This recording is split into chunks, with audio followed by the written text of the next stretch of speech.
أما بعد فأعوذ بالله من الشيطان الرجيم بسم الله الرحمن الرحيم يا أيها النبي قل لأزواجك وبناتك ونساء المؤمنين يدنين عليهن من جلابيبهن بے پردہ جو نظر آئی چند بیویاں بے پردہ جو نظر آئی چند بیویاں اکبر زمین میں غیرت قومی سے گڑ گیا پوچھا جو مجھ سے آپ کا پردہ کیا ہوا پوچھا جو مجھ سے آپ کا پردہ کیا ہوا کہنے لگی کہ قلب مردوں کی بڑھ گیا محترم حضرات میں نے قرآن کریم کے آپ کا ایک ٹکڑا آپ حضرات کے سامنے پڑھا جس کے اندر نبی اکرم صلی اللہ علیہ وسلم کو اس بات کی ہدایت کی گئی ہے کہ اے نبی اپنی بیویوں اور اپنی بیٹیوں اور تمام مسلمانوں کی عورتوں کو اس بات کا حکم دیجیے کہ اپنے اوپر تھوڑی سی چادر لٹکا لے یعنی کلام اللہ شریف کی اس آیت میں پردے کا حکم نازل ہوا ہے اور قرآن پاک کے ایک دوسرے کا ٹکڑا ہے وَلْيَضْرِبْنَ بِخُمُرِهِنَّ عَلَى جُيُوبِهِنَّ کہ عورتیں اپنے اوڑھنے کو سروں پر ڈال لیا کرے اس آیت سے بھی پردے کی جانب اشارہ ہے مگر دوستو جب تک اسلام کا روشن ستاروں سے کفر الحال ظلم و جہالت کی عبادت چھٹے بے غیرتی اور بے حیائی کی تعلیم کا ختم ہوئی قرآن پاک کے اہل انصاف سے بدلے ارادہ جھنڈے گر پڑے مظلوم اور بےکسی کو مساوات اور برابری کا درجہ ملا خاص طور پر ان عورتوں کو جو ظلم کی چنکی میں پس رہی تھی مسائل معلوم کے پہاڑ ان پر توڑے جا رہے تھے اسلام نے ان کو ذلت اور پستی کے آواز سے نکال کر بلندی پر پہنچایا ظہور اسلام سے لے کر صدیوں تک مسلمان عورتوں کی بڑائی کے لیے ہدایت دیتے رہے اگر تاریخ کے دوران کھولے جائے تو غیر مسلم عورتوں پر مسلمان عورتوں کی فضیلت اور برتری دکھائی دے گی لیکن دیکھتے ہی دیکھتے پوری دنیا میں شیطانی ڈنکے بجنے لگے مسلمان عورت کو مکاری کا معیار کے بندے پسانے کے راستے ہونے لگے مسلمان عورت کو اسے گھر کی چار دیوار سے نکال کر اشارے ہونے پر بدنام رسوا کرنے کی انتر کوشش کی گئی اسے شمشان محفل بنا کر گندہ سمت انسانوں کے حوالے کر دیا گیا محترم حضرات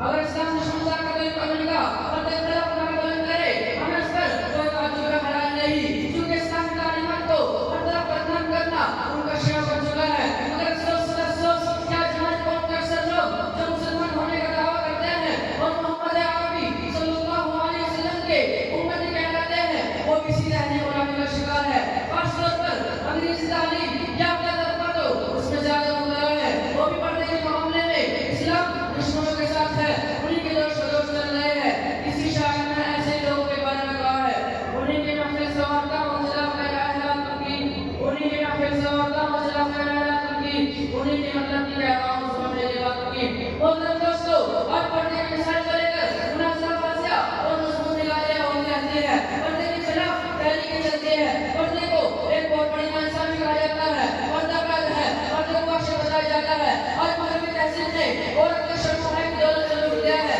کہتے ہیں پردہ کرنے سے ترقی نہیں ہو سکتی نتیجہ یہ ہے کہ ہمارا خاندانی اور معاشرتی نظام تباہ ہو چکا ہے اخلاق و عادت اور شرمانہ کا درجہ سے نکل چکا ہے یہ وہ تہذیب ہے جس نے عورت کی طرح خانہ بننے کے بجائے اس کے اندر شمع محفل کرنے کا جذبہ ابھارا ہے رواجیں میں حجاب میں خوشنما کانٹوں کی مالا ہے رواجیں میں حجاب میں خوشنما کانٹوں کی مالا ہے نئی تہذیب سے اچھالے تاریخ اجالا ہے یہ صرف اور نگاہ کی دین ہے کہ نوجوان لڑکیاں اور اس دوپٹے گلے میں ڈال کر جس اور باریک لباس پہن کر پورے عام گھوم رہی ہے میں اپنے مومن سے کہنا چاہتا ہوں کہ ہماری کامیابی کفار مشرکین اور عیسائیوں کے وقت میں نہیں بلکہ ہماری کامیابی کا بلانی خدائے وحدہ شریف اور نبی اکرم صلی اللہ علیہ وسلم کے بتائے ہوئے طریقے اور اسلامی احکامات کے اندر ہے ہمیں اپنے گزرا کر کے نسلی کی باتیں اور مولوی کا تحصیل اور تو قدر کرنے کی ضرورت نہیں ہے دعا کیجیے خدا وحدہ شریف سب کو اسلام معاشرے میں زندگی کی روٹی عطا فرمائے آمین برحمتہ الحمدللہ رب العالمین دیکھیے حضرات اس خوبصورت انداز میں اس نوجوان بچے نے آپ کے اور ہمارے سامنے عورتیں سے متعلق اور پردوں سے متعلق کتنی خوبصورت باتیں آپ کے اور ہمارے سامنے پیش کی ہیں یقیناً یہ وہ باتیں ہیں جو آج کل ہمارے معاشروں کے اندر پائی جا رہی ہیں یہ ساری چیزیں آپ بھی دیکھ رہے ہیں ہم بھی دیکھ رہے ہیں یہ ساری چیزیں ہر گھر کے اندر پائی جا رہی ہیں بے پردگی کا ماحول ہے آپس میں یہ ساری چیزیں آج دیکھی جا رہی ہیں ہر گاؤں ہر قصبے ہر محلے کا یہی حال ہے پردہ بالکل گاؤں سے یا اسی طریقے سے شہروں سے